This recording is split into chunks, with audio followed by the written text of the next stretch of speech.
বাগডাঙ্গা গ্রামের আজকে আমাদের প্রিয় নেত্রী, সাবেক তিনবারের প্রধানমন্ত্রী, আপসীন নেত্রী, এদেশের গণতন্ত্রের মা,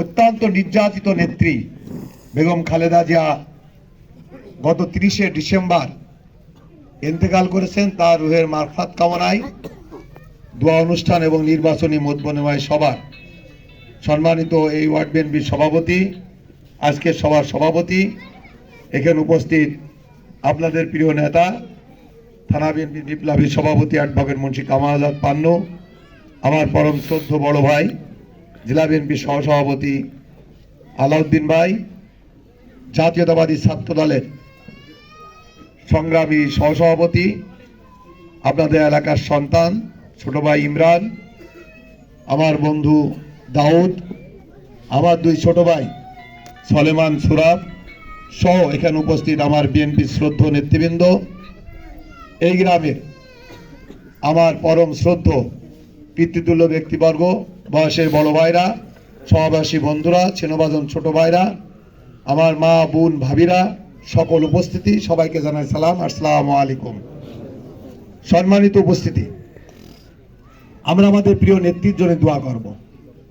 যে নেত্রী এই দেশের জন্য দীর্ঘ 8টি বছর কারাগারের মধ্যে একা একা জীবনযাপন করেছে, অনেক নির্যাতিত হয়েছে, তবু সে দেশ ছেড়ে চলে যায় নাই, আপনাদের আমাদের ছেড়ে চলে যায় নাই। এই বেগম খালেদা জিয়া এবং শহীদ রাষ্ট্রপতি জিয়াউর রহমান খুব অল্প বয়সে বেগম খালেদা জিয়া স্বামী হারাইছে। বেগম খালেদা জিয়া যখন জিয়াউর রহমান মারা যায় তখন বয়স ছিল অনেক অল্প। তারেক রহমান, আরাফাত রহমান কোকো ছিল অনেক ছোট। দুই শিশু রেখে শহীদ রাষ্ট্রপতি জিয়াউর রহমান তাকে হত্যা করা হয়েছিল। শহীদ রাষ্ট্রপতি জিয়াউর রহমানের স্বপ্ন ছিল এই দেশে আত্মনির্ভরশীল দেশ করা।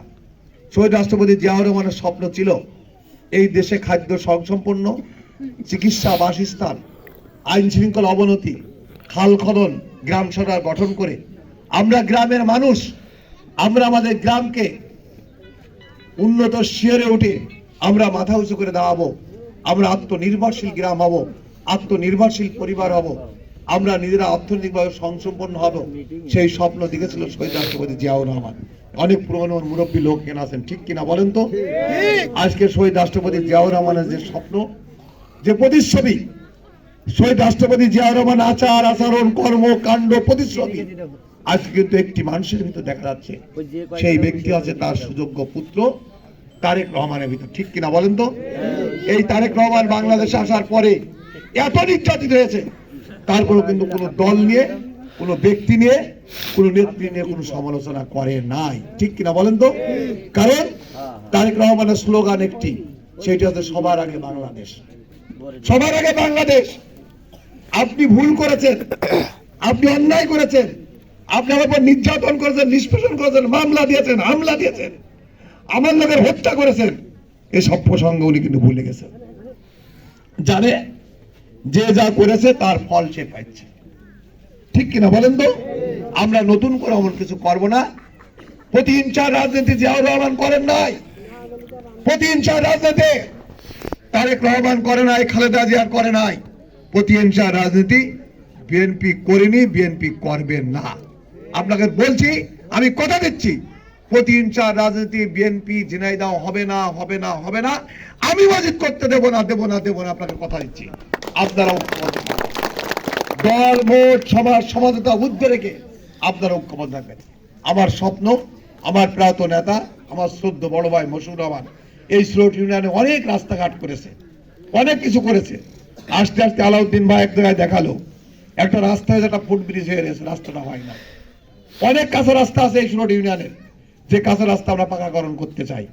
স্কুল, কলেজ, মসজিদ, মাদ্রাসা, আমরা গোবরস্থান, এগুলো উন্নয়ন করতে চাই। আমরা মানুষের অবকাঠামো উন্নয়ন করতে চাই, গ্রাম্য অবকাঠামো উন্নয়ন করতে চাই। আমরা প্রত্যেক পরিবারকে সহযোগিতা করতে চাই। সেই সহযোগিতা হাত বাড়িয়ে দিয়েছে বেগম খালেদা জিয়া, উনি আমাদের দেশ থেকে চলে গেছে, আর সেই সহযোগিতা করতে চাই তার ছেলে তারেক রহমান। আগামীতে ইনশাআল্লাহ আপনাদের দোয়ায়, আপনাদের সহযোগিতা, আমি আল্লাহকে বিশ্বাস করি, আমার রবকে বিশ্বাস করি। আল্লাহ যদি রহমত থাকে, আল্লাহর রহমত ছাড়া কিচ্ছু হবে না। আল্লাহর রহমত যদি থাকে তাহলে আপনাদের দোয়ায় ইনশাল্লাহ 300 সিটে ভোট হবে, ঠিক কিনা? এই 300 সিটের ভিতর 200-250 অধিক সিট নিয়ে বিএনপি কিন্তু রাষ্ট্র ক্ষমতায় যাবে ইনশাল্লাহ, আল্লাহর রহমতে। ইনশাল্লাহ, আল্লাহর রহমত, ঠিক কিনা বলেন তো? আর বিএনপি যদি রাষ্ট্র ক্ষমতায় যায় তাহলে আপনারা যদি আমাকে এখানকে এমপি তৈরি করতে পারেন তাহলে কি উন্নয়ন হবে? হবে না।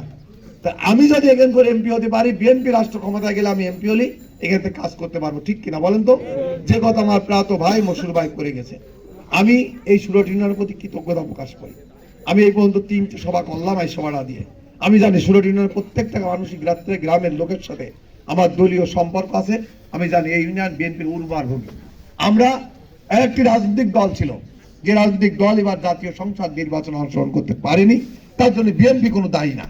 অন্তর্বর্তী সরকার তাকে নিষিদ্ধ করেছে বর্তমানে। তারা তো ইউনিয়নের মানুষ, তারা ইউনিয়নের সন্তান, তারা ইউনিয়নের লোক।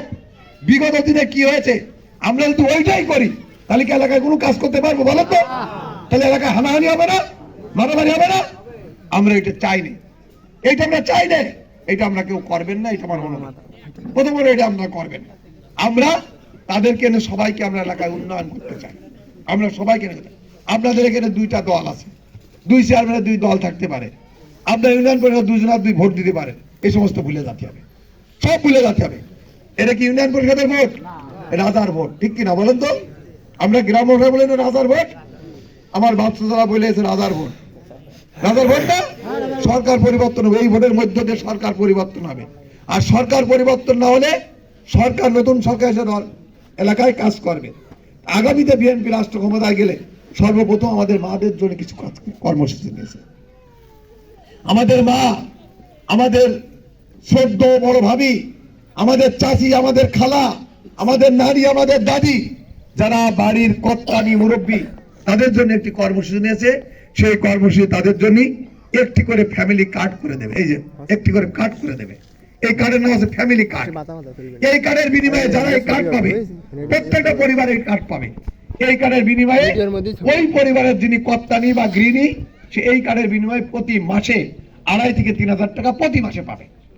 প্রতি মাসে কোথায় যাওয়া লাগবে না, অটো এই কার্ডের ভিতর ঢুকে যাবে। এখন দেখেন না, বয়স্ক ভাতা, বিধবা ভাতা আপনাদের অ্যাকাউন্টে চলে আসে না? কারণ যেহেতু অ্যাকাউন্টে চলে আসে না, এই কার্ডে চলে আসবে। এই কার্ডে একটা নাম্বার আছে, এই নাম্বারে টাকা চলে আসবে। তাহলে আপনার পরিবার, আপনার বাড়ি, আপনার গৃহিণী পাচ্ছে প্রতি মাসে 2,500 থেকে 3,000 টাকা প্রতি পরিবার পাচ্ছে। কিন্তু আবার আপনি এটা পাবেন কৃষক কার্ড, আপনি এটা পাবেন কৃষকের কার্ড। এই কার্ডের বিনিময়ে আপনি যে উৎপাদিত, কৃষক উৎপাদিত ফসল উৎপাদন করার পূর্বে যে সমস্ত আপনাদের পণ্য লাগে, অর্থাৎ বীজ, সার, কীটনাশক, চাষ খরচ যেটা লাগে, এটার জন্য সরকার আপনাদের সঞ্চয় দেবে, ভর্তুকি দেবে। প্রতি বছর একটি ফসল উৎপাদন করার জন্য হয়তো বলা হলো, এবার সরকার ঘোষণা দিল প্রত্যেকটা কৃষকের 10 বিঘা জমি চাষ করার জন্য চাষের পূর্বে যে খরচ লাগবে, এই খরচের ভর্তুকি দেবে। কি দেবে? গাছে 2 মণ ইউরিয়া লাগে, 2 মণ ফসফাইড লাগে, এতটুকু কীটনাশক লাগে, এতটুকু বীজ লাগে, এগুলো আপনার ফ্রি পাবে, একদম ফ্রি পাবে।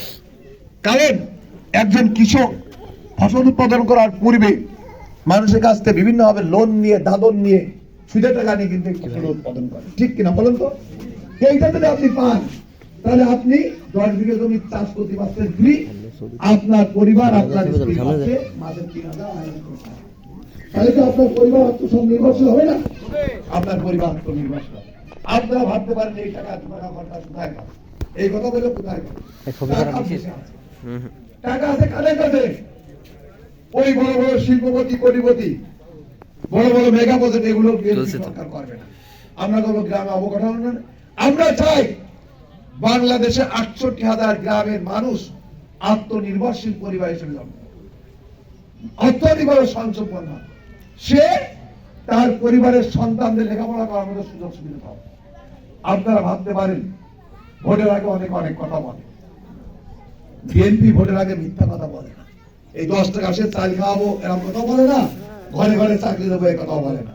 বিএনপি বলেছিল, আমাদের নেত্রী বেগম খালেদা জিয়া বলেছিল, বিএনপি রাষ্ট্র ক্ষমতায় গেলে 25 বিঘা জমির খাজনা মাফ করে দেব। দিনই কথা বলেন না কেন? দিনই খালেদা জিয়া বলেছিল বিএনপি রাষ্ট্র ক্ষমতায় গেলে 10,000 টাকার কৃষি সুদ মাফ করে দেব। দিনই বিএনপি খালেদা জিয়া বলেছিল